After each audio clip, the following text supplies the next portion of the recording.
আপনারা দেখেছেন যে গতকালকে প্রায় ৩১ বছর পরে ত্রিপুরার একটা বাঁধ তারা খুলে দিয়েছে। খুলে দেবার কারণে যেটা হচ্ছে যে ব্যাপক বন্যার শিকার হয়েছে বাংলাদেশের বেশ কয়েকটি জেলা, তার ভিতরে কুমিল্লা, নোয়াখালী, ফেনী, ব্রাহ্মণবাড়িয়া উল্লেখযোগ্য।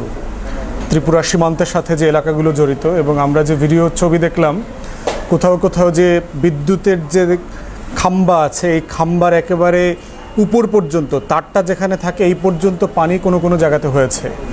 আমরা যে টিনের ঘর এবং মাটির ঘরগুলো দেখলাম, সেখানে অনেক জায়গায় দেখেছি যে টিন পর্যন্ত ডুবে গেছে। তো আমরা বারবার বলেছি যে ৫৪টা অভিন্ন নদীতে যে বাঁধ দিয়ে বাংলাদেশকে নদীতে, পানিতে শোষণ নির্যাতন করছে ভারত এবং দিল্লি সরকার গত অনেক বছর থেকে, এটার প্রতিবাদ আমরা জানিয়েছি। বাংলাদেশে দিল্লির যে দাসখত ছিল, যে করদ শাসক গোষ্ঠী ছিল, গণ অভ্যুত্থানের মাধ্যমে আওয়ামী লীগ হানাদারদেরকে পরাজিত করবার পরে দেশ যেহেতু দ্বিতীয়বার স্বাধীন হয়েছে, তাই পানির ন্যায্য হিস্যা চাইবার একটা সম্যক সময় বাংলাদেশে এখন হাজির হয়েছে।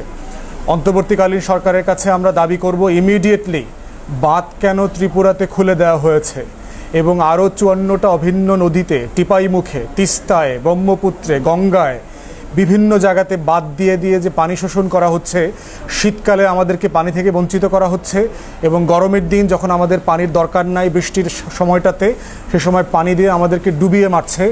এই পলিসিকে চ্যালেঞ্জ করা দরকার বাংলাদেশের পক্ষ থেকে শক্ত ভাষায়।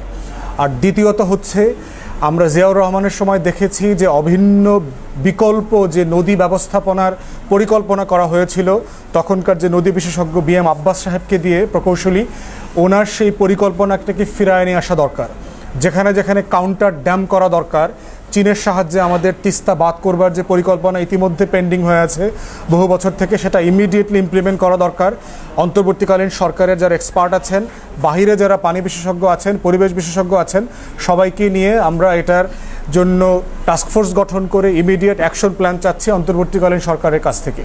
দ্বিতীয়ত হচ্ছে, বন্যায় যারা ক্ষতিগ্রস্ত হচ্ছেন, আমাদের সামরিক বাহিনী থেকে শুরু করে আমাদের যারা ভলান্টিয়ার্স আছেন, তাদেরকে ওখানে ডিপ্লয় করা দরকার। তাদের যে ন্যূনতম সেবা দরকার, যাদেরকে ওখান থেকে উজ্জ্ব করে নিয়ে আসা দরকার।